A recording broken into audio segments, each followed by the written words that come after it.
Apologies, I'm just having some technical issues. There we are, all resolved.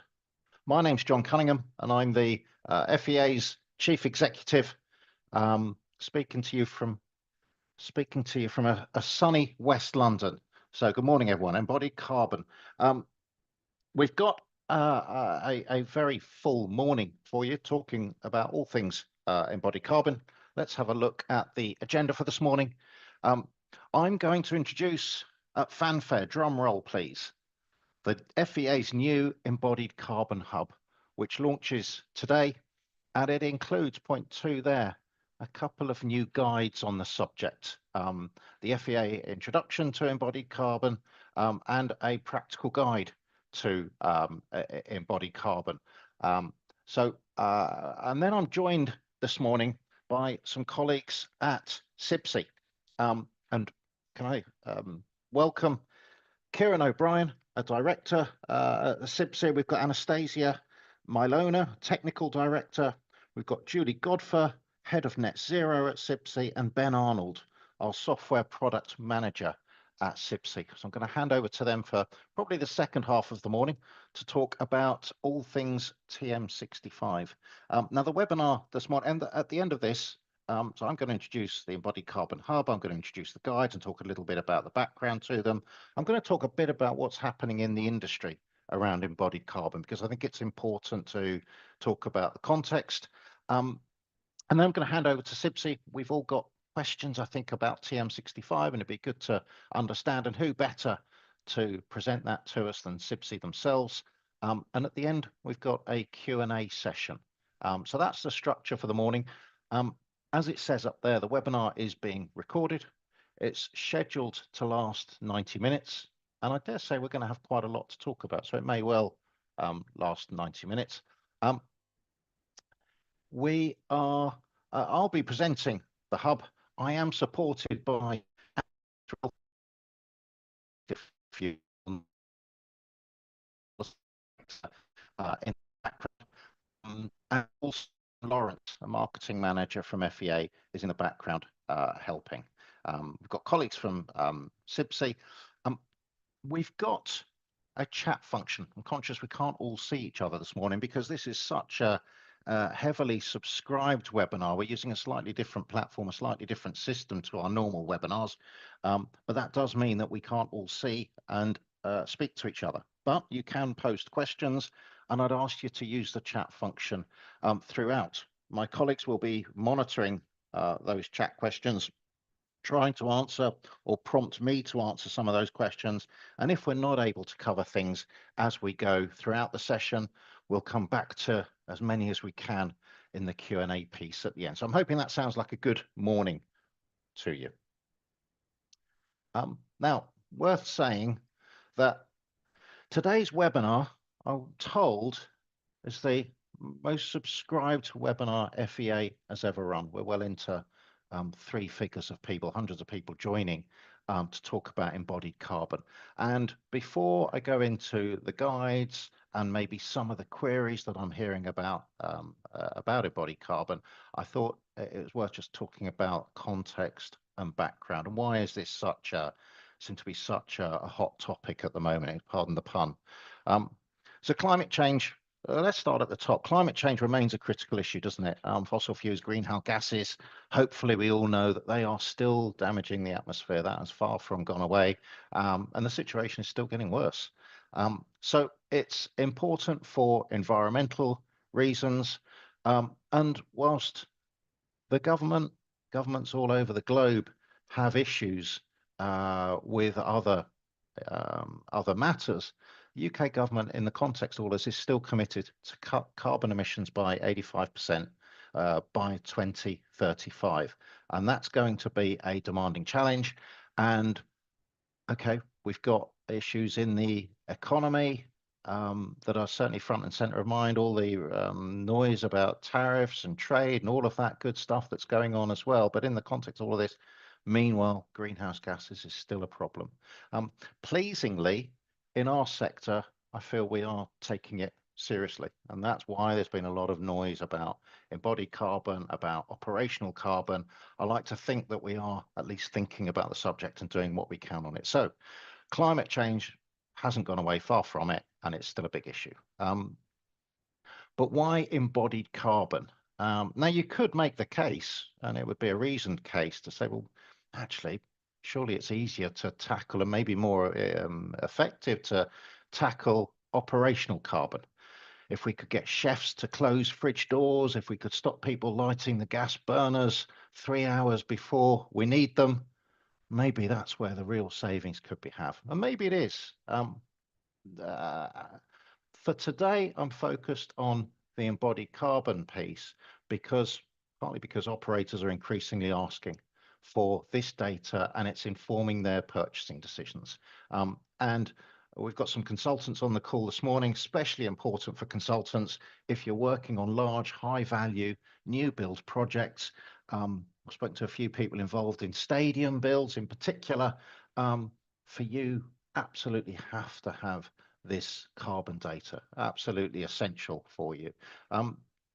And whereas other parts of the industry and other routes to market, perhaps less important, less noise, less focus around it. So it's really varied depending on where your customer base is.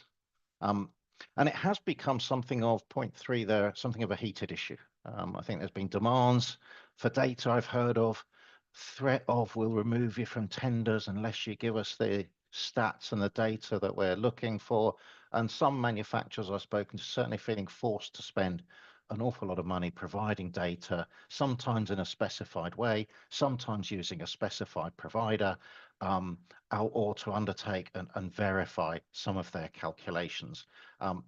So it has become a hot topic for a variety of reasons, and add to the mix that I feel there's been some confusion and some misunderstanding about what's really needed, about why it's needed, and about the options for providing data and some of the inherent pros and cons.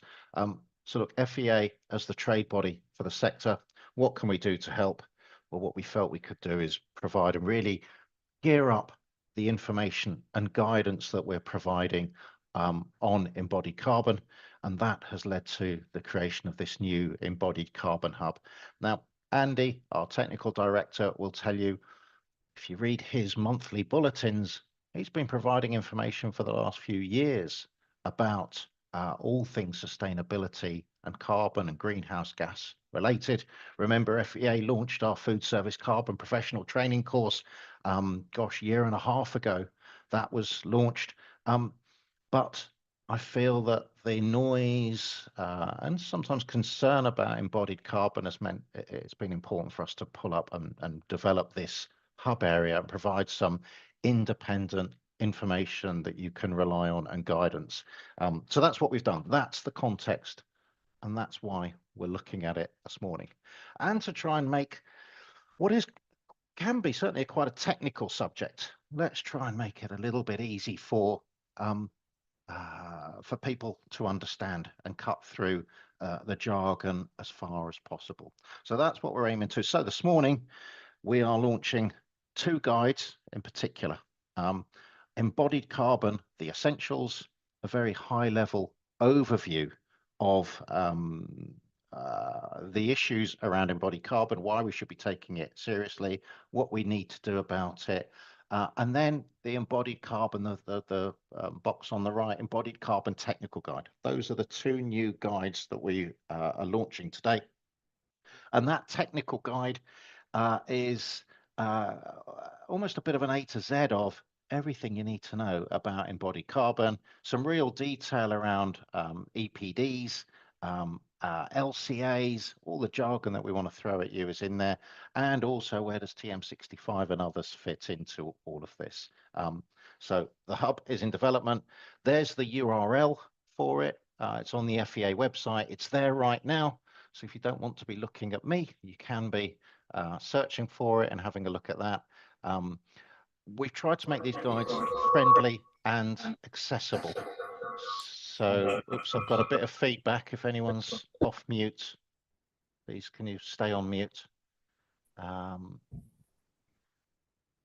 And so those guides are being launched. They're on the FEA website, as I say, from this morning. Please access them, have a look at them. I'm not planning for this morning to walk through them step by step, but I will give you an overview of what's in them. So here's what they look like. This embodied carbon, the essentials. So what is embodied carbon? Why is it important? What are my obligations? How do I get a figure? What is TM65 and the verification issue, and what next? That in a nutshell. And it's about 11 pages, so it's not a hugely complex read, and we try to keep it high level to support the industry. This is intended as a document that will absolutely help manufacturers, dealers, distributors, consultants, intended to be of use to the whole supply chain. One of the issues I think with embodied carbon is the world is figuring out, certainly the world of commercial catering equipment is figuring this stuff out and working out all the issues and working through those issues. So that's guide one. Please have a look at it. Let us know what you think of it. And guide two, as I mentioned, is more comprehensive. This is the technical guide. This does go into more of the technical content around it. It always starts from, well, what is climate change? Why are we concerned with this stuff? And then straight into what's embodied carbon? How do I create an EPD? Tended to be a very practical approach. What information does it need to contain? How is that environmental impact data used? What do I do about data collection? Some detail about verification and what the options are. And of course, TM65 is being widely used in the industry. Next steps. And there's even a technical glossary. If, like me, you get a little bit blinded by some of the technical language that are used in this subject, that's a really good guide. So I'm launching them this morning. I'd encourage everyone in the industry, go and have a look at them, please. Have a use those guides. And I'm really hoping you find them practical and that they will help with some of the issues that and the challenges that we've got. Now, I mentioned that there are some areas of confusion. And I thought I'd pull out a few of those issues here. And let's just have a chat about some of those areas of confusion that I hear about. Number one, am I legally required to provide embodied carbon data for my product? Well, the simple answer, the flippant answer is no. There's no legal requirement to provide embodied carbon data, certainly in the form of an EPD, an environmental product declaration. But if a prospective purchaser, if a consultant working on, let's say, a large stadium project wants this data, you'd need to make a commercial decision about maybe I should provide them with it. If I'm going to sell thousands of pounds worth of kit, does it make sense for me to try and help that consultant to make this sale of my equipment? And remember, increasingly, I think you're going to be asked from different quarters for this data. For the moment, we're seeing it with large, primarily large new build projects, but I think we can expect over time that that will start to filter down throughout the sector, and we will find more and more clients asking for some sort of data. So whilst it's not a legal requirement to provide it, it certainly makes good sense that manufacturers are thinking about how can we produce some data that's really valuable and make this widely available and preferably in a format where we can compare like with like, because that ultimately is what the building firms, that's what the operators are asking for. And there is that risk, it says there, you may miss out on sales if you can't provide data that your customer requires. So I think I'd ask for a little bit of pragmatism and a bit of understanding throughout the supply chain. No one is asking for this data to just be difficult.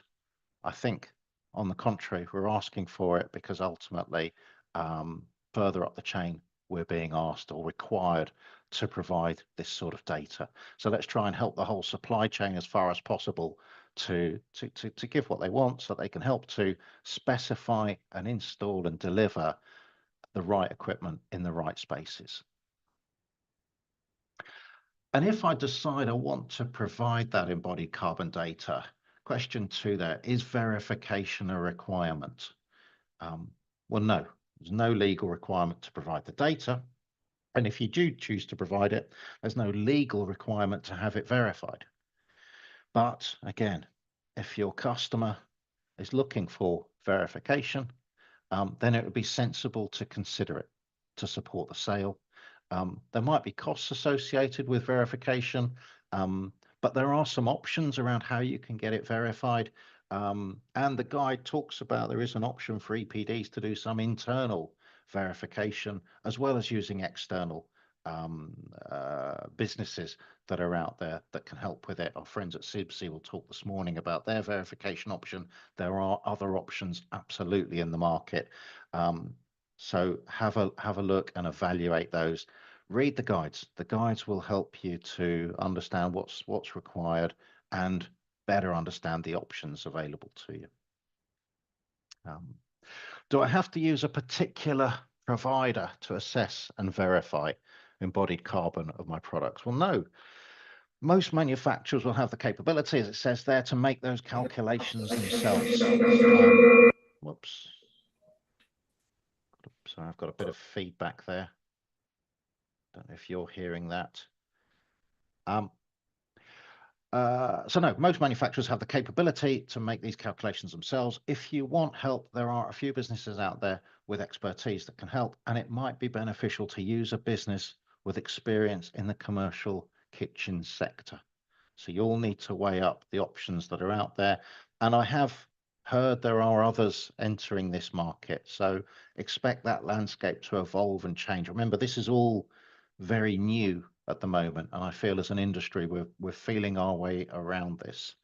And then finally, if I want to calculate embodied carbon, do I need to use the TM65 methodology? Well, short answer is no. A full EPD actually is the most comprehensive way of calculating embodied carbon, but it is complicated. It does require a very comprehensive, it says there, detailed analysis.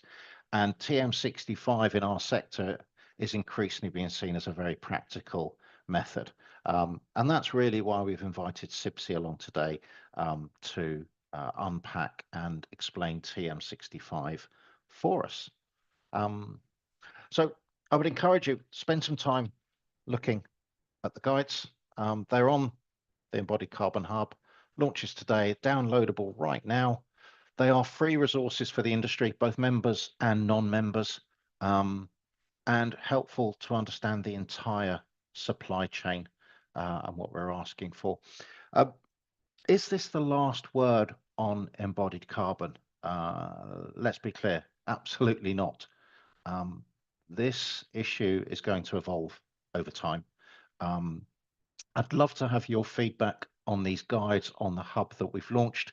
And if you think there are other things we should be focused on, other things that we need some guidance on, aspects of embodied carbon or operational carbon that you'd like to know more about, let us know. Let us know where your interest is, and we will do our darndest to try and develop it.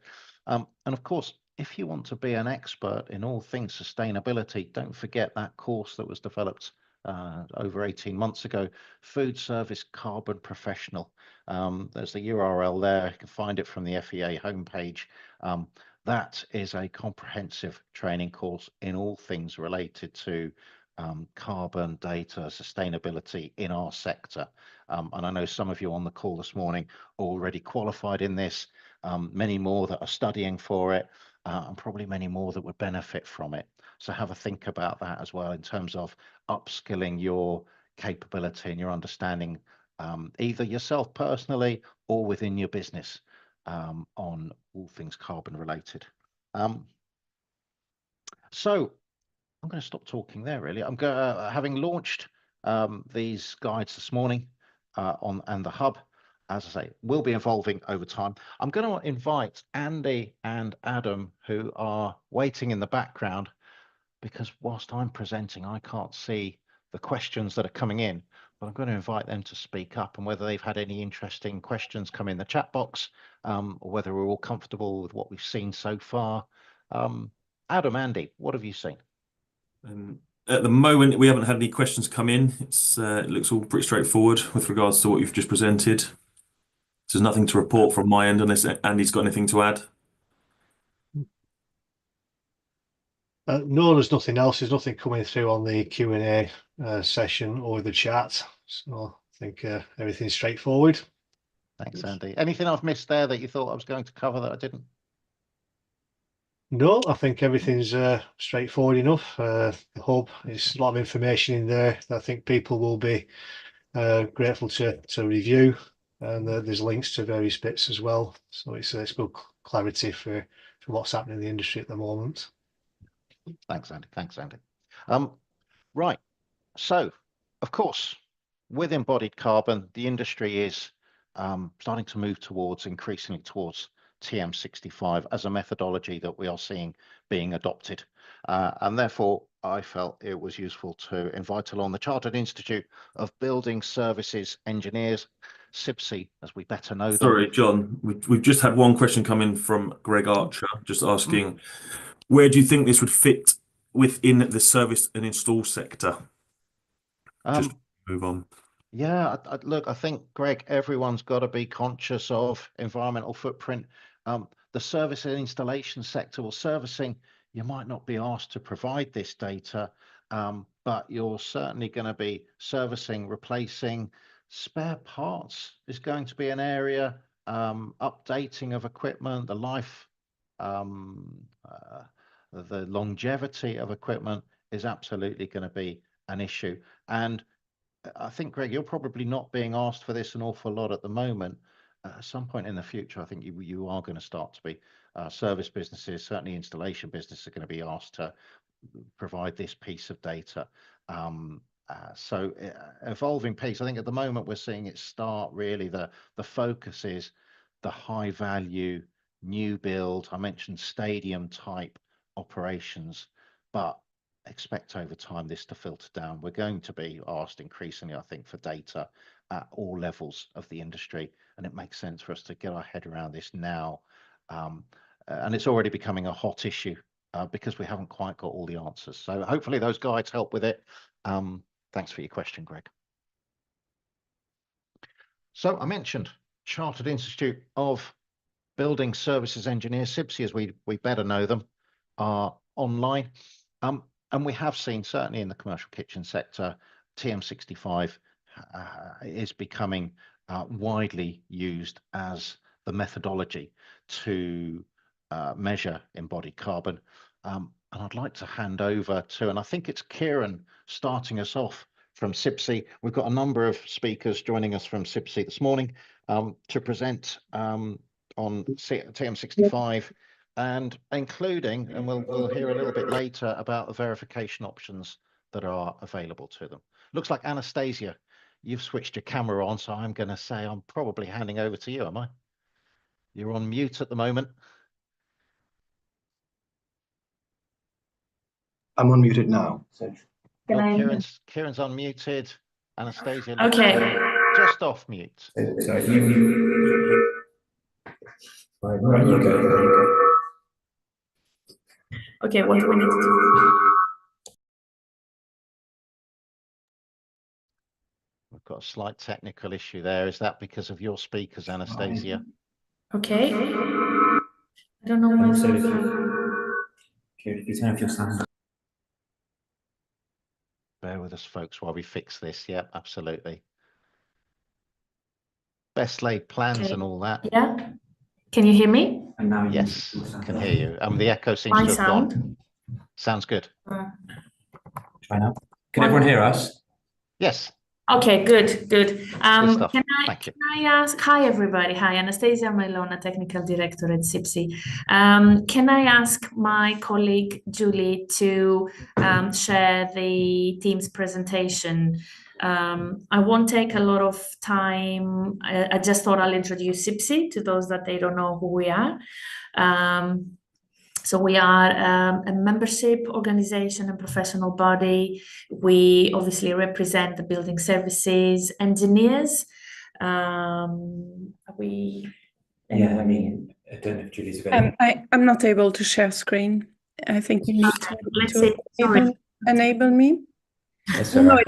it's not that I don't know how to do it. It's just I don't have the permission to share Yeah. screen. It's Thank all right. you. We can do it here, Julie. Our IT support plus software manager plus Thank you, Ben. plus is Getting there. yeah. Thank you. Oh, you need to send a request to share. So we sent a Yeah, request. that's what I meant. I think you have the same issue. I would know how to share a screen. It's just I think Adam needs to allow us. Yeah, it should be on there now. Okay, so you're perhaps share. I should say that yes, we provide technical guidance and standards for the industry, for the building service industry, but in the industry in general. We are a global institution. We are working with various countries around the world. We provide training and accreditation for higher education courses, professional registration. Chartered engineers can register with us. And as I mentioned, we publish internationally recognized guidance and standards that are used by industry and by government in quite a lot of the building regulations, documents, approved documents. So as you can see, I think now we are up to 24,000 members worldwide. And about just under 30% of our members are based in non-UK regions. We do a lot on training, and perhaps the one that might be of interest to this group is the TM65 training, but also the life cycle carbon assessment foundation training. We have our knowledge, which is all our technical guidance, is the kind of the core of our membership benefit. They're used widely, as I mentioned, by industry, by members, industry, government, in the UK and internationally. You can see at the bottom of the list that we have highlighted two of the addendums that we did for the TM65 for two different regions. One is North America and the UAE. So TM65 is becoming increasingly the standard worldwide. I guess some of the highlights over the past kind of 6 months, we moved offices. So we are in new offices more centrally in London. We are hoping towards the end of this year that we will open it up to our members, so it can be used for events, for meetings, etc. The rest of the bullet points in the kind of far right list is all the stuff we do internationally. So you can see we're very, very active. China, UAE, Canada. Also, I went to COP last year, which was an amazing kind of experience. The ASHRAE conference, and our collaboration with ASHRAE has produced the TM65 addendum for North America as well. I don't want to take too much of the CIBSE allocated time, because my colleagues have much more important things to say about TM65, and also we are aware that there will be quite a lot of questions towards the end. So I will pass you on to Julie, that is going to do the introduction to TM65, and I'm happy to click forward, Julie, if you want me to. Thank you. Yes, so I'm showing as Adam Lawrence, but Julie Godfrey, head of Net Zero at CIBSE, which means I look at all sorts of things related to climate action. So how TM65 started, if you're here, it's probably that you know the basics about whole life carbon, so we're not going to expand on this. But TM65 is the very start was the very start for CIBSE to look much more quantitatively at whole life carbon. We've obviously looked at energy efficiency and operational carbon for many years. We also had resource use guidance and circular economy guidance. but TM65 was the start of calculations at the product level for embodied carbon. Next, please.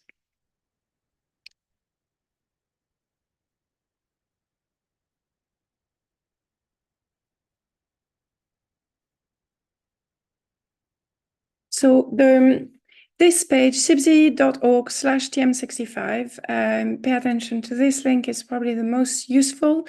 This is where all our resources are kept on a single page, so it's probably the easiest page to navigate in the whole of the CIBSE website. And it gives you the guidance that is available in various areas, as well as some of our plans. Our work started really by wondering how big even is embodied carbon in MEP. Because there was such a paucity of EPDs at the time, we had no idea actually whether we were looking at, 10% of the buildings upfront embodied carbon or 20%, 50%. So we started by creating the methodology. We have since expanded to adapting it abroad. So many countries want something similar. And you'll see on the website, there are many regions of the world already covered, and Anastasia has mentioned some of them. And we also have expanded from individual products to systems or sectors, and I'll come on to that. But it did start with something pretty simple. Our plans for the future, there's lots of things in the short, medium, and long term, but a very important direction for us is benchmarks so that we could help the industry even more using the data that has been provided. Next. Why we started with TM65, it's, as has been mentioned already, environmental product declarations are the ultimate gold standard methodology, but there are not many of them, and especially in MEP and for especially MEP products that are quite complex, that come from all over the world, that move around 10 times between factories before the actual finished product. So we felt there was a need for something simpler that would allow at least estimates when nothing else is available. Next. So TM65 compared to an EPD is much simpler, and it only covers carbon. It doesn't cover all the other environmental impacts. So it's a method for estimating it when you don't have an EPD. And it's a first step to promote transparency, to report. It basically sets rules for how the calculation could be done, and especially when you don't have all the information, what rules of thumbs and assumptions could you use? There is also, as has been mentioned, the option to verify it. It is not a whole life cycle assessment. It's not an EPD. It's to be used when there's no EPD. And it's not an exhaustive assessment of all the environmental impact and all the materials. Next, please. Essentially, there are two levels of TM65. So 2 levels of this simplified methodology. One that we call basic, and you see it's really very basic, and one that is mid-level. And basically, you can do whichever calculation depending on what information is available from the manufacturer. So I think there was a question about the forms that we have. At one end, we have the manufacturer form, and that can be used directly by manufacturer if you are proactively engaging with it, or you might receive that from some of your consultants. Essentially, depending on the information that you have available, that you are able to provide in that manufacturer form, you can either send it directly to CIBSE or send it back to the consultant, and the consultant will then fill in what's missing according to the TM65 rules, so that we can get an estimate of the product that is comparable with other products, depending on the manufacturer's information available in the first place. That's why we have two forms: gathering the manufacturer's data and then reporting the product data to CIBSE. Next, please. So a comparison basically from basic to mid-level TM65 and then EPDs. There is no doubt that the basic is much easier than EPDs. It will also involve less manufacturers. It may even be that consultants sometimes, if they haven't managed to get the information, they make their own assumption. on, say, what's the weight of the product and what is the main material being used. And as the name implies, my basic calculations are not very detailed at all. Next, please. So you will see in the manufacturer's form, which are all available on the website, there is essential information, supplementary, and optional. And as you can see, the essential information is enough materials to cover 95% of the products and refrigerants used and their charge, if there are any. To some extent, assumptions can be made if some of that is missing, but really the materials breakdown and the refrigerants, you can't do calculations without this. Next, please. I won't go into the detail too much because I want you to be able, I want us to have a discussion.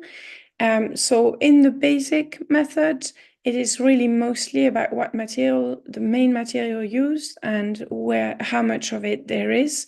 There can be assumptions on where it's made, how much transport there has been, and we always have scale-up factors. So that's an important thing in TM65, is that where you don't know, we scale things up, and these factors allow first not to be too optimistic, but also consistency across different products. The intent of these factors and assumptions are also that essentially you should always have an incentive to go for the more detailed method.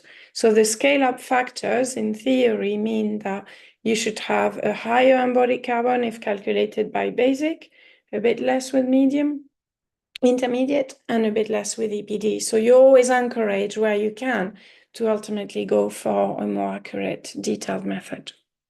Next, please.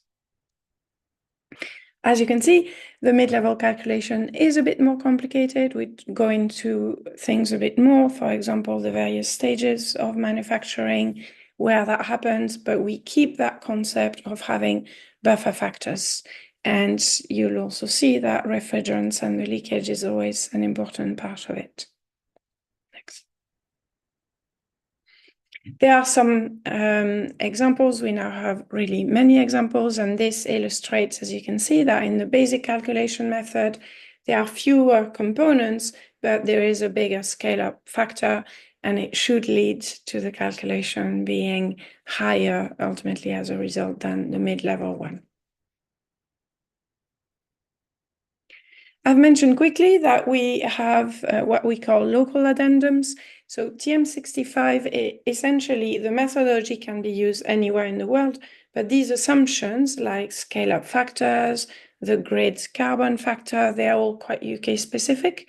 So we now have addendums for different regions, which say, well, the principles of the method will be the same, but for example, we have many more factories in this country than we do in the UK.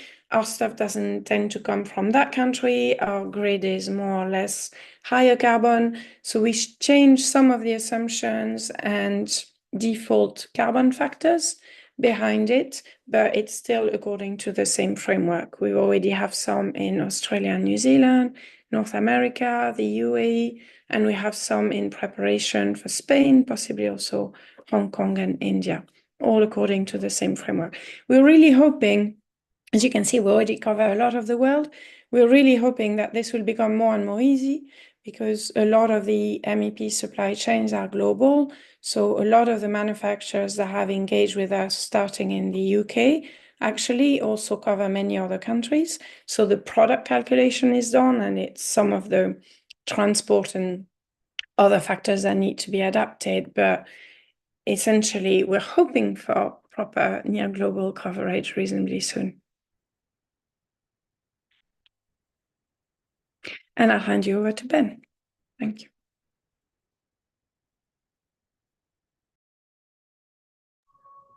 Hello, everybody. My name is Ben Arnold, and I'm the software product manager at CIBSE. I joined back in November 2024, obviously to build software here at CIBSE. And one of my main priorities is TM65 because of the importance in the industry and how far ranging it is. So This was obviously set up on a spreadsheet initially, but we've realized quite quickly that in order for us to start collecting data on this, it's going to be better placed as a web tool. So task number one for me has been to take this spreadsheet and support the development of a web tool, which we are now testing. So it's a single-use web tool. At the moment, you have to save your calculations a bit like a spreadsheet, but online. But obviously, the benefit to CIBSE is that with your permission, we will collect those calculations that you do on our web tool. Obviously, this will support the development of product benchmarks. So for us, if we can start to collect enough data in terms of products, we can then start to look at, as a team, starting to create benchmarks for those. So having a web tool available, which saves into a database, supports us in this work. And another task of mine will be supporting CIBSE certification. And obviously we've got Kieran here today, so he's going to dig in a bit more about how certification works with TM65. But I'll be looking to support Kieran there in terms of creating a certified products register, databases, and potential APIs in the future, depending on how things move forward. So yeah, changing from the spreadsheets you can see there into like a web tool, a more user-friendly interface that people can actually use without it being sort of confusing in terms of it being a spreadsheet, filling in a spreadsheet. So to unpack that a little bit more for you, we have the web tool here, and as I've said, better user interface that saves directly into the CIBSE database. What we know that we need to work on and improve is that we're already receiving feedback on this tool. Lots of things that we need to change on that, and there's some bits and bobs in terms of how the tool works that we're working through at the moment. We're hoping to sort of mid this year have something, maybe an alpha version of this tool available for people to start playing with. We're aware that lots of manufacturers, especially in the MEP environment, have like thousands of products. So we're considering how we operate and do bulk calculations rather than just doing one calculation at a time. And we're still discussing that internally as to how we make that available to the industry. And we also understand that people want the ability to edit and save calculations. Obviously, a product might change, or you might make a mistake, or want to look at the materials in a bit more detail. We want to provide software that you can have a user space on rather than just a single-use calculator, which means that you can go in and maybe have a personal space to look at all of your products and the ability to change and edit products based on maybe an update or a change to your specific product. In terms of the benchmarks, we are currently trying to amalgamate all the data that we've received, which is in spreadsheet format at the moment. So we're starting now a project to take this unstructured data and create a structured data set with that. We are now starting to openly discuss how these benchmarks are used, and obviously different types of people use these benchmarks in different ways. So our technical team is coming up with a methodology to create these benchmarks, and that will take into account how they're used, who's using them, and questions like that.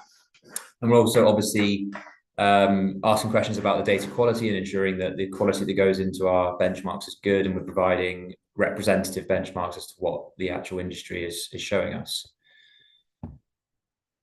And in terms of certification, I won't dwell on this too much because we've got Kieran here, but we've got a really brilliant certification team that does TM65 product certification. And so my role in supporting this, as I've said, will be helping get the product register in place, access to CIBSE members to see all these products and which ones have been certified, and then the potential in the future to create an API whereby if you get a product certified through CIBSE certification, that product will then go into an LCA software where it can get specified in that space. So I think that would be the time we hand over to see whether there's any discussion based on what that is. I don't know if we go straight into Kieran or whether anyone wants to ask any questions in the interim.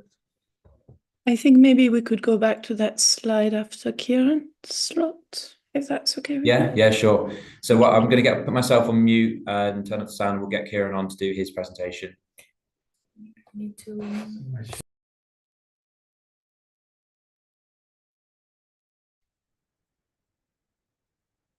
Thanks very much, Ben. A lot of information there. Ben, Julie, Anastasia, just while you set up Kieran. I think we'll take questions at the end. I'm just looking at the chat box. No questions there for CIBSE, which I'm hoping means we're comfortable with that. We understood it. I guess a question just while we're getting these slides ready, maybe Anastasia, if members after today have questions for CIBSE, how should they direct them?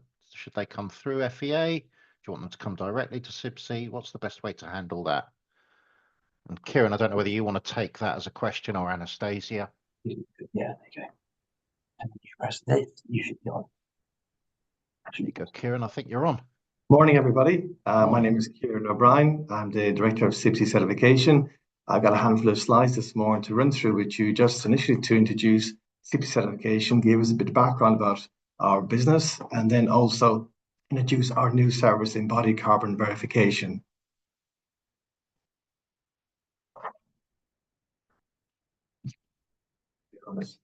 Not going forward. Click on the main part because there's something. No.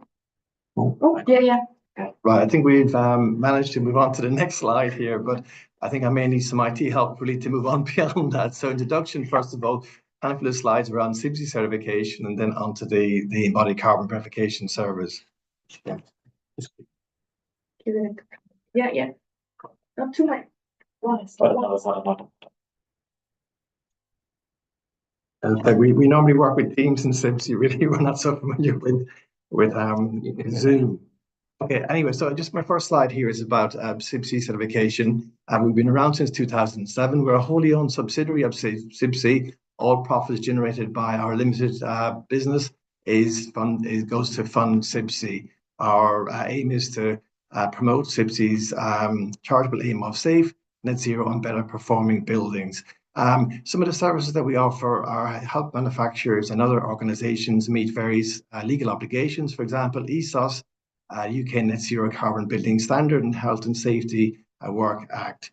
The services we currently offer cover personnel competency schemes, organizations through our management system certification, buildings through a service we've launched last year with neighbours, and the most recent services are embodied carbon verification for products.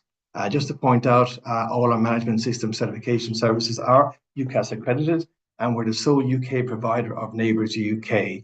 And also our personnel scheme for EPCs and DECs is the only UCAS accredited scheme out there.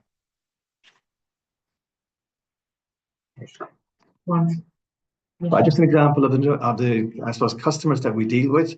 I mean, many of these should be known to you, AECOM, Arup, etc. I won't go through the whole lot of them. Some of these are customers of our embodied carbon verification. Some of them are from management systems, and some are from our neighbours, etc. Just to give you an example, who the size of the organisations that we work with.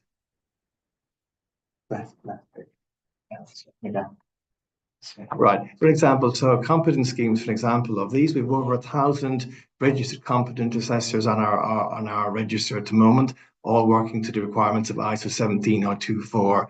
As you can see, some of these are UCAS accredited, also Environment Agency accredited, and also the Scottish Government accredited. So we're pretty busy during the year managing audits from various accreditation bodies. Moving on to the next service that we offer, our management systems. We cover quality, environmental, health and safety, and energy. And this service has been offered since 2017 off the back of a requirement for ESOS, the ESOS regulations. Moving on again, you probably have heard of Neighbours, a well-known building ratings scheme in Australia. It came to the UK in 2020. We took over as the administrator last year, and that is growing quite rapidly across the UK.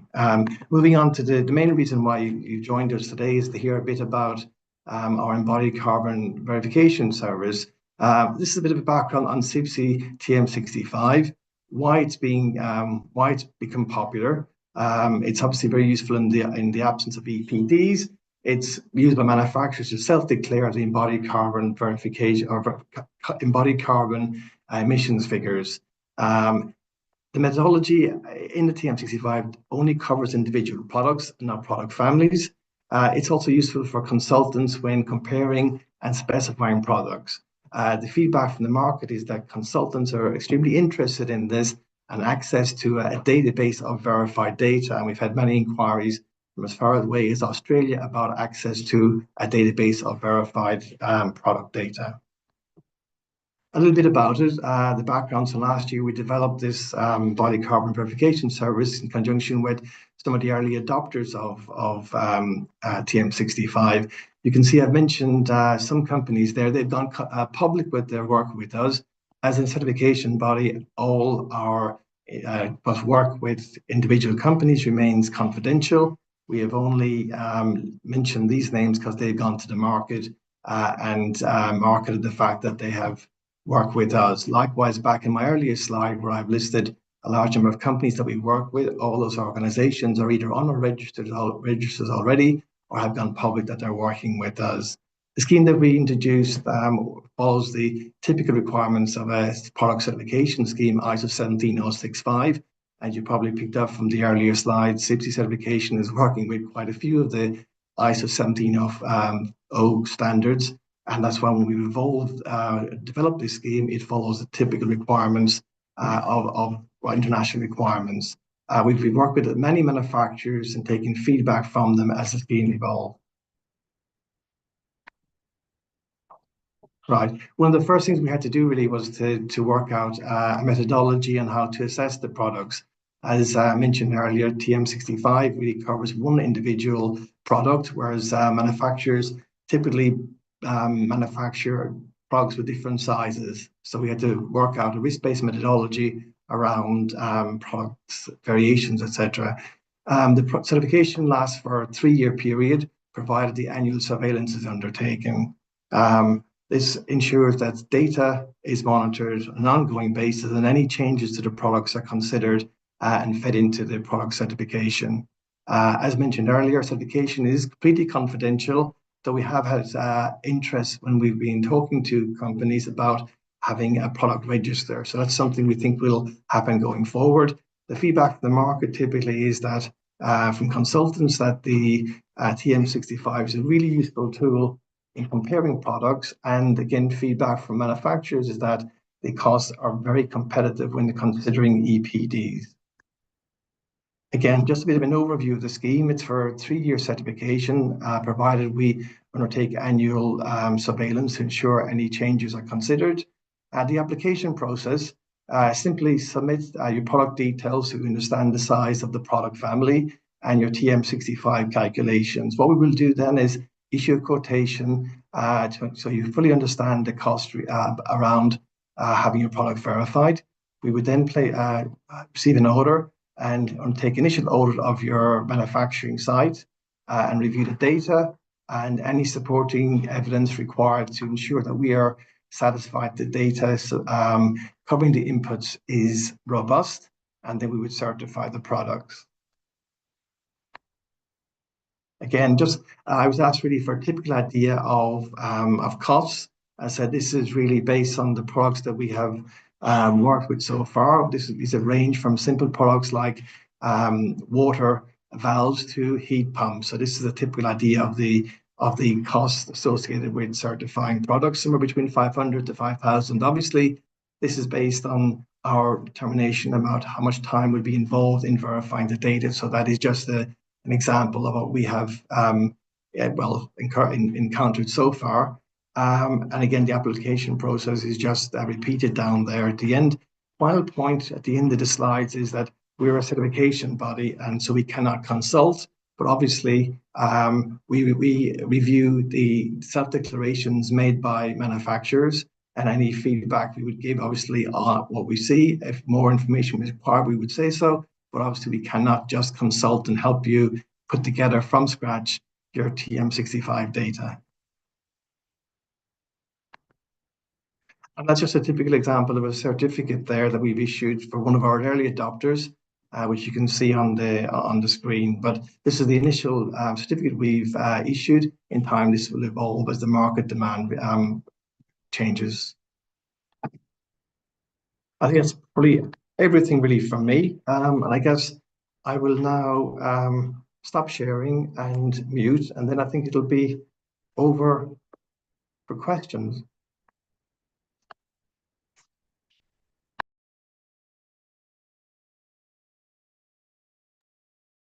Thanks very much, Kieran. Sorry, I'm searching there for the video and the mute button. None of us are terribly familiar with this platform we're using this morning. Kieran, Julie, Ben, Anastasia, thanks very much for talking to us this morning. We covered an awful lot of ground in fairly quick order, actually, well ahead of schedule and where I thought we'd be. Any questions, anyone? I'm just looking through the chat, excuse me, myself. Julie's put a note there. Here's the link to the CIBSE TM65 website. I was also on certain slides. And about the TM65 calculation tool, we're facing some difficulties due to the fact we have thousands of products in our price list. It's probably too time consuming to compile the TM65 spreadsheet online. We currently prepare the input data on separate Excel spreadsheets. I don't think you're alone in this. Is there a possibility of saying, again, some kind of unprotected TM65 to facilitate spreadsheet, to facilitate data input? In fact, some cells are merged together and others. Is that possible, Julie? Yeah. So I'll let Ben jump in, but as Ben alluded to, at the moment, he's already got quite a struggle with the data received through spreadsheets because people have already hacked into it. And it means that to establish benchmarks makes it quite difficult, and it sort of defeats the purpose because the calculation isn't standardized anymore. However, maybe what you could do is, if it was just for input, but you kept the absolute same method, we could have an online discussion about potentially how you could sort of batch input certain things. The idea, though, is that in the reasonably short term, Ben has said there will be a web tool which should facilitate data entry.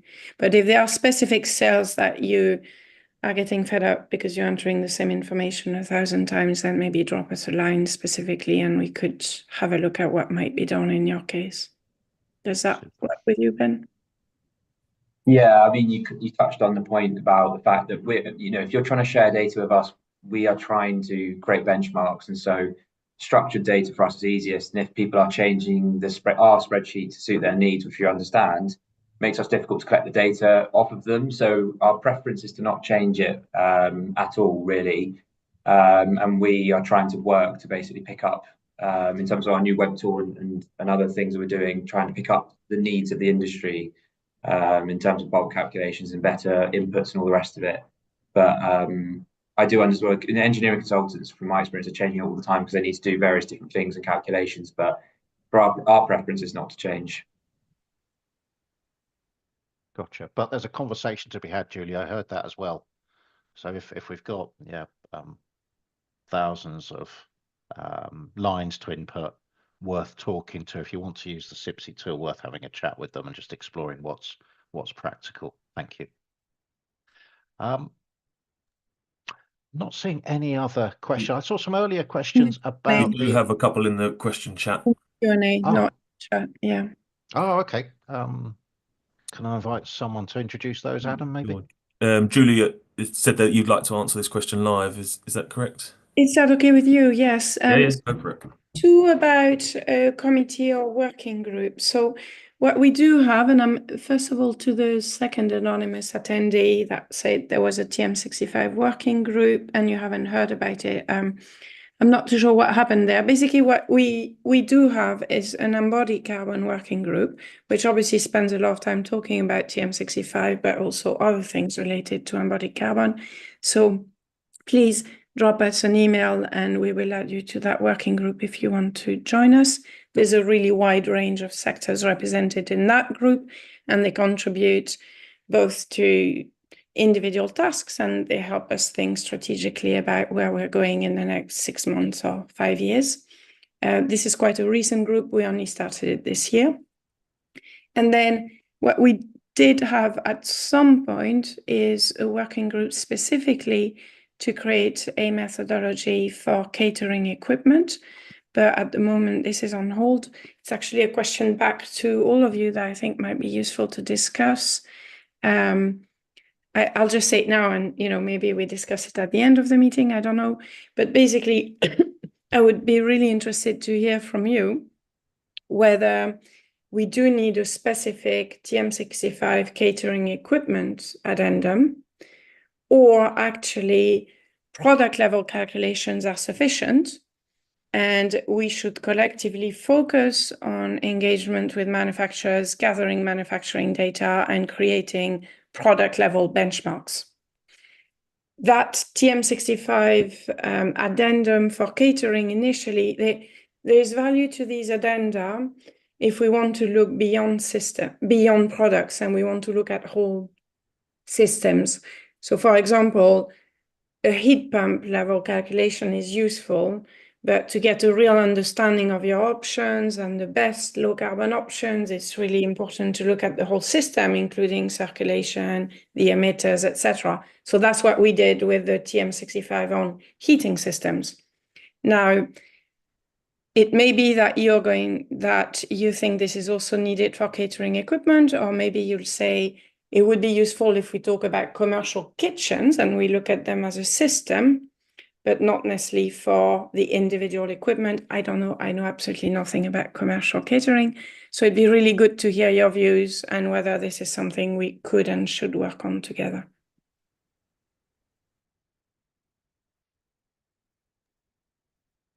I'm going to defer a little bit to our Andy. Andy, if you want to come off mute and just talk a bit about your views on that. Yeah, I think there's a couple of questions here around this catering equipment addendum. There was speculation, and the FEA and CIDA as well were invited to an initial meeting with Overbury and CIBSE. Since then, there's been not a lot of developments in that area, and then I just want a bit of clarification. If you say it's been dormant, then basically it's not been fully set up in the first place. Is that correct? So that's something that if the industry and the manufacturers here would like to get involved with, because obviously a lot of these things will have to be driven by manufacturers. So we would encourage manufacturers to get involved. And would that be linking directly with CIBSE themselves? Would that be something that you would manage, Julie? Yeah, so if it was basically a TM65 addendum, we would lead this, but we'd be very happy to do that in collaboration. We sometimes have publications in collaboration. The first question really is, I think, whether it's needed, because in a way, we have no problem at all if people tell us we don't need a specific addendum. It's this, all we need is product level data. And in that case, we just need more manufacturers' form to be filled and submitted, and we create product level benchmarks. So you have a benchmark for your oven, a benchmark for your, I don't know, hob, etc., as opposed to a whole system methodology. Have CIBSE had any information forwarded up to now? Because I believe Overbury published the documentation last year, I think, with some catering equipment in there. Was that, did that meet your attention? I'm not aware of it, but maybe Ben or Anastasia? So can you just repeat the question? Yeah, I believe Overbury published a document last year with an excerpt on commercial catering equipment with some sample figures in relation to carbon data. Did that actually come into CIBSE themselves? So, I haven't heard of that. I don't think Anastasia has either. I'm just looking at her. No, she has. right. Okay. I've heard it mentioned by Overbury, but I don't know that we have received the data. Right. Okay. So obviously, with the TM65 being a CIBSE document, it will make sense that information comes back to CIBSE if that was being marked against that. Looking at your presentation today, the one that was put on the verification service, there's quite a lot of qualifications behind that for verification wise. Is that a necessity for anyone verifying for carbon data? Do they have to have any accreditations behind them to verify the data? That'll be just something that will be good to clarify.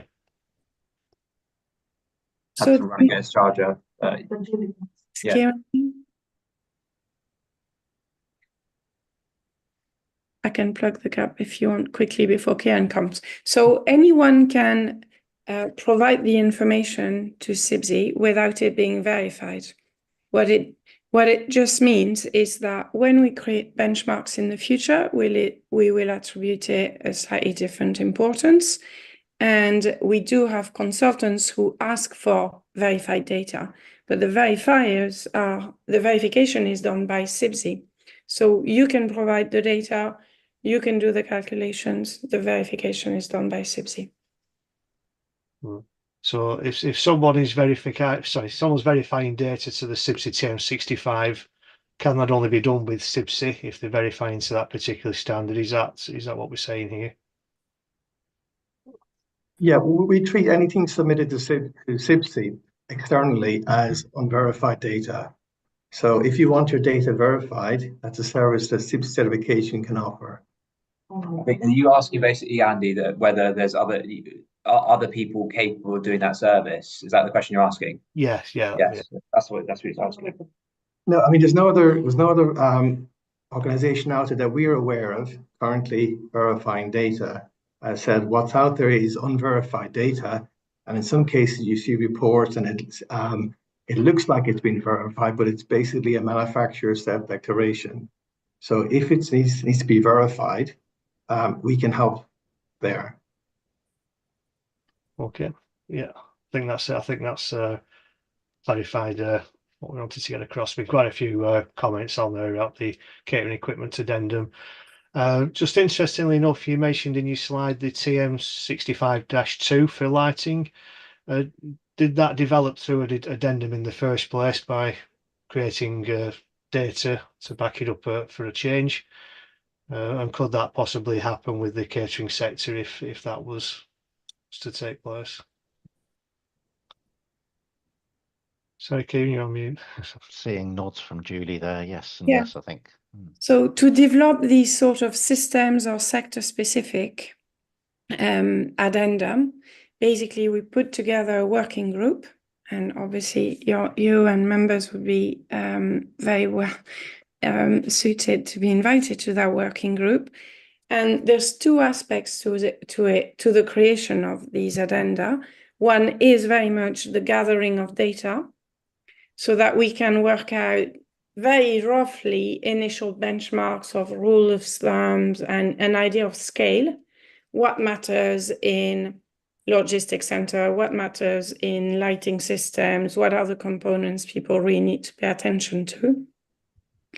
So it's not only about the benchmarks itself, it's looking at the whole system and telling people, for example, don't just think about the light bulb and compare the embodied carbon of two different bulb types. You also need to think about the infrastructure around it.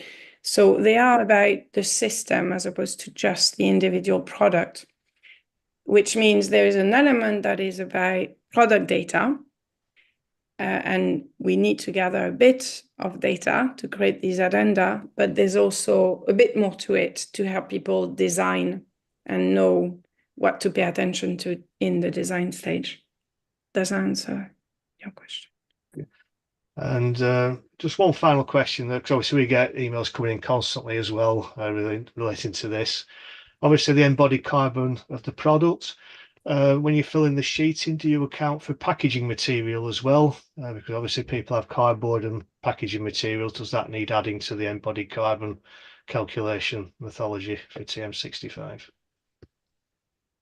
I need to double check, and I'm hitting myself because somebody asked. Pretty clear. It's a question that we are asked quite a lot as part of the verification service.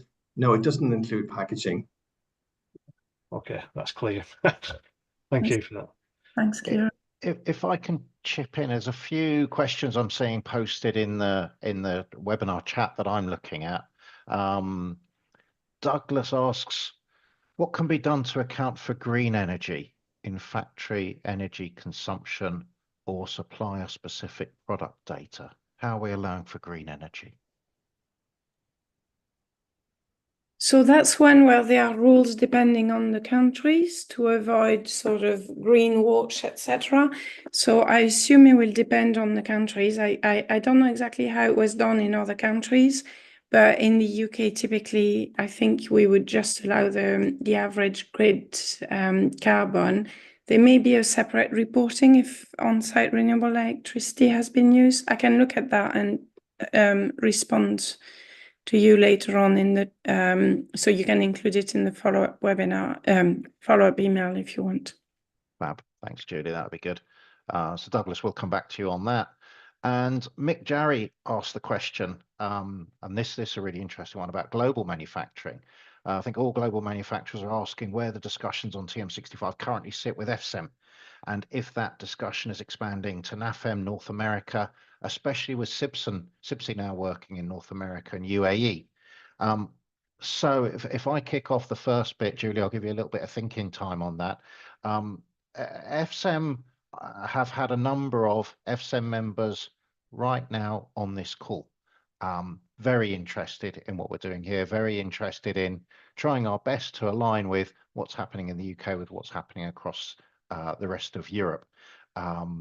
So I think certainly FEA are talking to FSEM. We're using our membership as part of that community and sharing our insight, our discussion, our views on things, and likewise collecting back their opinions. Andy, do you want to expand on that at all? Yeah, obviously, the worldwide scale is picking up place, and this is a poignant topic for our manufacturers at the moment. So yeah, we do work closely with FSEM and the other parties, so there should be some alignment coming out of everything in due course. But there are a few other questions on the Q&A sessions as well. Just before I move off that one then, and regards NAFEM North America, I think they're interested in where we are with TM65 is what I read from the catering equipment sector and the conversations with Deirdre and the team over at NAFEM. I think they're a little bit, can I say, a little bit further back from where we are in terms of developing and their thinking around this. Julie, do you want to say anything about this, and particularly, I suppose, about TM65 use in Europe and then across to North America, and if possible, across the UAEs mentioned there as well?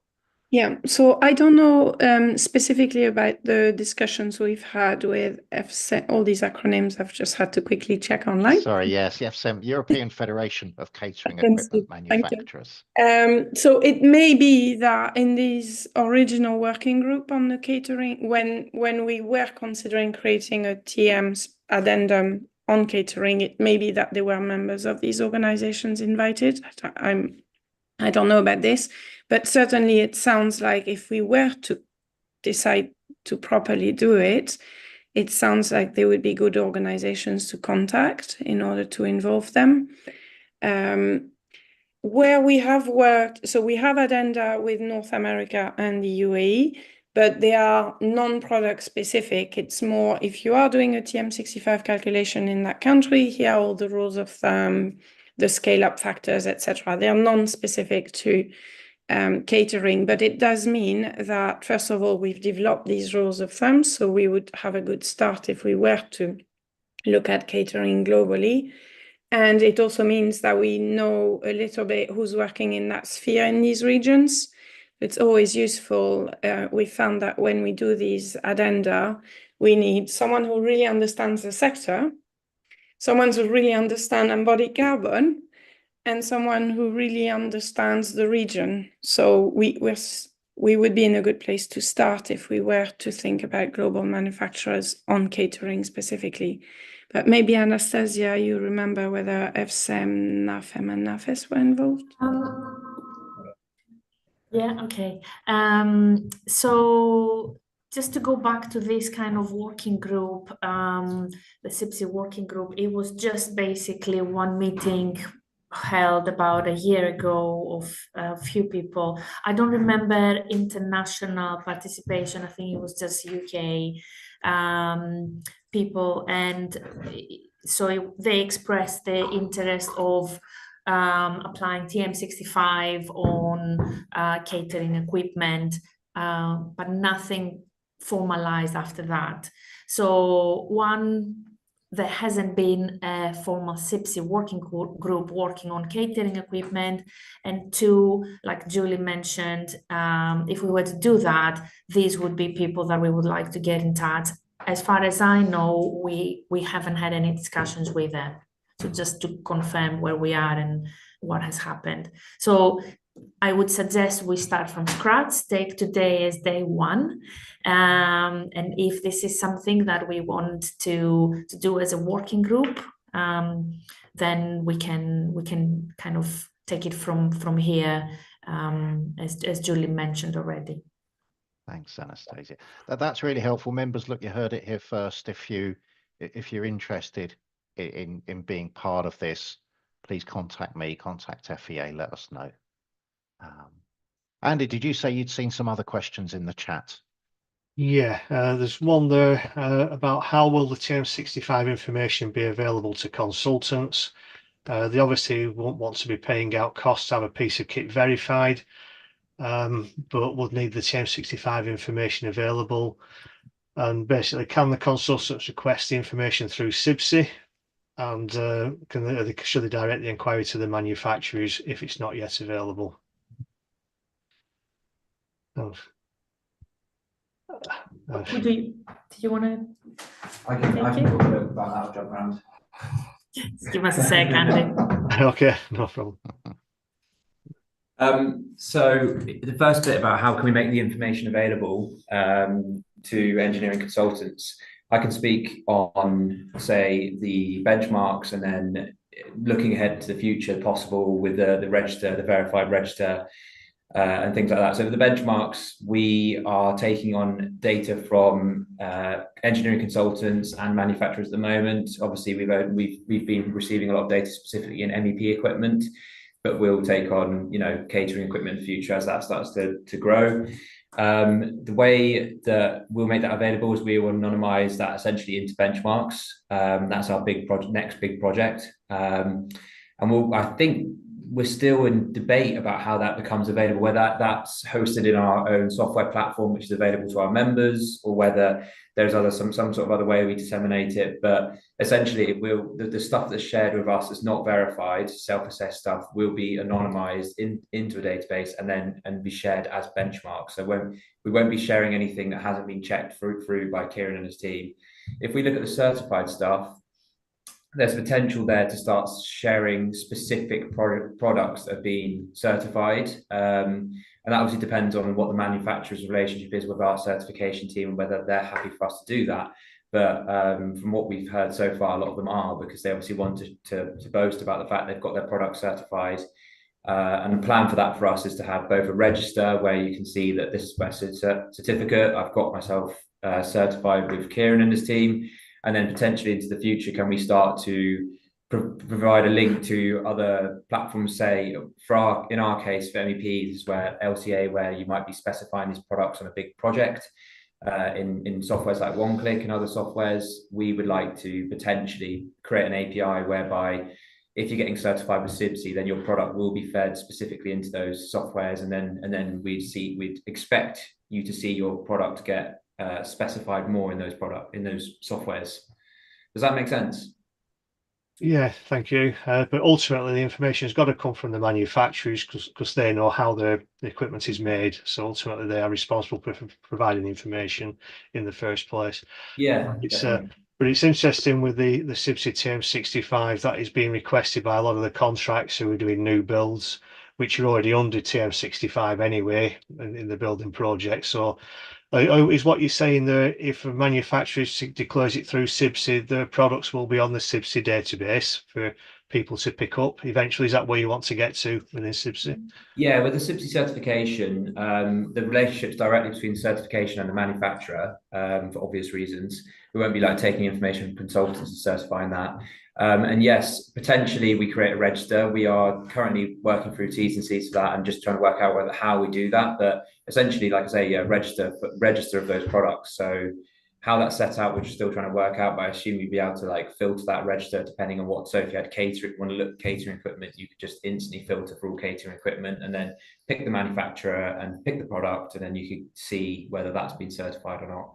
So yeah. Ultimately, Andy, like you said already, it will all rely on how much data we get. The more data we get, the better benchmarking we can do, the more products we can have on the register. We can do a lot with it, but ultimately it's, you know, how much data we get from each industry. If I add a little bit to that, this will sit alongside. We've got over 1,000 competent, registered competent personnel on our website at the moment in the register. We've also got a few hundred registered neighbours ratings on the website as well. In time, we would see another register with verified products on there. It's not there yet. We're obviously speaking to manufacturers to understand their interest, but generally, so far, the interest is there. I think that's something that will happen sooner rather than later. Okay. And there's one question here on here as well. It's how do you calculate the replacement parts used through the product's lifetime on the spreadsheet?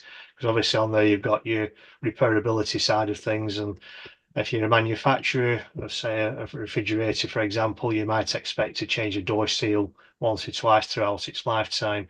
Is there a calculation method that you usually use for that, or is that down to the manufacturer to declare as part of their repairability index? So specifically on that, I'm pretty sure this is exactly where TM65 provides rules of thumb when you're not sure how to go about it. But this is also where potentially, if you thought the rules of thumbs are a bit too vague and in your sector it's very different, a sector addendum like TM65 catering could be useful. And this is also my way to answer a question from sorry, I forgot the name. There was a question from Toby. Toby, yeah. Toby, yes, about bespoke solutions. Again, this is where the sector addendum, so TM65 catering, could help if, in fact, in a lot of the time in your sector, there's a lot of bespoke arrangements. An addendum can provide a bit of guidance for how to approach these situations.